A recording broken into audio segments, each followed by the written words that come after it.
आपको सबसे पहले बताते हैं कि वक्फ संशोधन कानून पर चल रही सुनवाई को लेकर क्या कुछ खास रहा। देखिए ये खास रिपोर्ट। सड़क से लेकर संसद तक वक्फ बिल को लेकर हंगामा चल रहा है। अब ये मामला सुप्रीम कोर्ट तक भी पहुंच गया है। दरअसल वक्फ बिल को लेकर सुप्रीम कोर्ट में 70 याचिकाएं दायर की गई थीं, जिन पर सुप्रीम कोर्ट में गुरुवार को सुनवाई चल रही थी। सुप्रीम कोर्ट 2 दिन से लगातार वक्फ बिल पर सुनवाई कर रहा था। ये सुनवाई लगभग 1 घंटे तक चली, जिसमें सुप्रीम कोर्ट ने वक्फ को लेकर क्या निर्देश दिए वो आपको बताते हैं। सुप्रीम कोर्ट ने सरकार को जवाब देने के लिए 7 दिन का समय दिया है। सरकार के जवाब तक यथास्थिति बनी रहेगी, यानी सुप्रीम कोर्ट ने वक्फ कानून के अमल पर किसी भी तरह की अंतरिम रोक लगाने से इनकार कर दिया है। वक्फ बोर्ड पर केंद्र के जवाब तक वक्फ संपत्ति की स्थिति नहीं बनेगी। कोर्ट से वक्फ घोषित संपत्ति डी नोटिफाई नहीं होगी, चाहे संपत्ति वक्फ बाई यूजर हो या वक्फ बाई डीड। वक्फ बोर्ड और केंद्रीय वक्फ परिषद में कोई नई नियुक्ति नहीं होगी। कानून के खिलाफ दायर 70 याचिकाओं में से मुख्य 5 याचिकाओं पर ही सुनवाई होगी।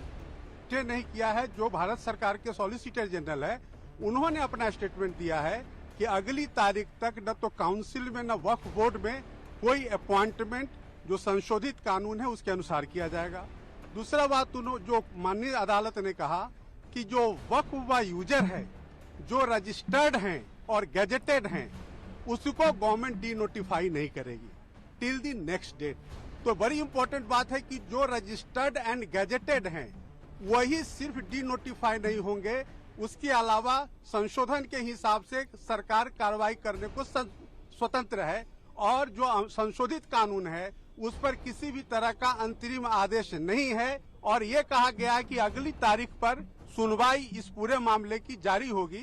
तो माननीय सर्वोच्च न्यायालय को जो रेस्पोंडेंट्स यानी कि भारत सरकार ने कहा कि हम डे टू डे सुनवाई के लिए तैयार हैं। आप पूरे मामले को, क्योंकि ये पार्लियामेंट का कानून है, पार्लियामेंट के कानून को आप इस तरह से स्टे नहीं कर सकते हैं। और माननीय सर्वोच्च न्यायालय ने सॉलिसिटर जनरल ऑफ इंडिया के बात को माना है और उन्होंने संशोधन को स्टे नहीं किया है।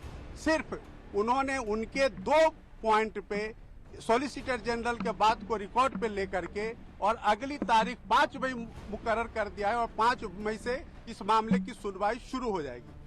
आपको बता दें कि सीजेआई संजीव खन्ना और जस्टिस पीवी संजय कुमार और जस्टिस केवी विश्वनाथन की बेंच इस मामले पर सुनवाई कर रही है। वहीं सुनवाई के दौरान केंद्र की ओर से सॉलिसिटर जनरल तुषार मेहता ने कहा कि अगर कोर्ट कानून के प्रावधानों पर रोक लगाना चाहता है तो ये अपने आप में एक बड़ी बात होगी। सॉलिसिटर जनरल ने अपनी बातों को विस्तार से रखने के लिए सुप्रीम कोर्ट से 1 हफ्ते का समय मांगा, जिसे कोर्ट द्वारा मंजूरी दे दी गई। अब इस मामले पर अगली सुनवाई 5 मई को होगी। वहीं अब इसे लेकर देश में सियासत और तेज हो गई है। विपक्षी इसे अपनी जीत बता रहे हैं।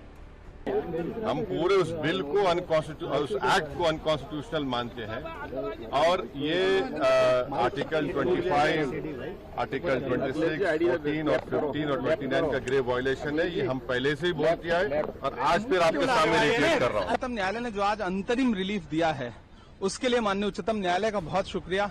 और वो सारे पॉइंट जो हमने पिटीशन में रखे थे, जो हमने पार्लियामेंट में उठाए थे, उसको ज्यादातर को माननीय उच्चतम न्यायालय ने संज्ञान लिया, कंसीडर किया। कि जो पिटीशन में अभी डिमांड थी अभी वो चीज तो कवर नहीं हो पाई है, लेकिन फिलहाल जो माननीय सर्वोच्च न्यायालय ने, जो माननीय सुप्रीम कोर्ट ने ऑर्डर किया है, ऑनरेबल सुप्रीम कोर्ट ने, तो हम उससे फिलहाल हमें मुतमईन है। और आने में जो सुनवाई होगी हमारी प्रयास रहेगी, कोशिश रहेगी उन पॉइंट को भी उसके अंदर कवर किया जाए और जो हमारा मुकम्मल हम जो चाहते हैं उसमें हमें पूरी तरह से रिलीफ मिले।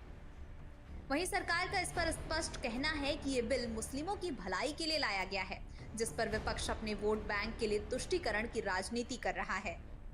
जब मैंने आरोप भी लगाए थे कि कैसे कांग्रेस के नेता देश भर में वक्फ की जमीनों पर गिद्ध की नजरों की तरह लगाए बैठे हैं और कब्जा करके बैठे वक्फ की जमीनों पर, तो मैंने बड़े गंभीर आरोप कांग्रेस के वरिष्ठ नेताओं पर लगाए थे। और ये कर्नाटक में जो नाटक हुआ वो कांग्रेस के नेताओं ने, बड़े बड़े नेताओं ने, किसी ने 1200 रुपए में 5 स्टार होटल बनाने के लिए जमीन दे दी, आईटीसी विंडसर मैनर वहां पे बना है। किसी ने कब्रिस्तान पे मॉल बनाने के लिए जमीनें दे दी। अरे इन्होंने तो मुसलमानों को केवल तुष्टीकरण की राजनीति करके वोट बैंक की राजनीति की है।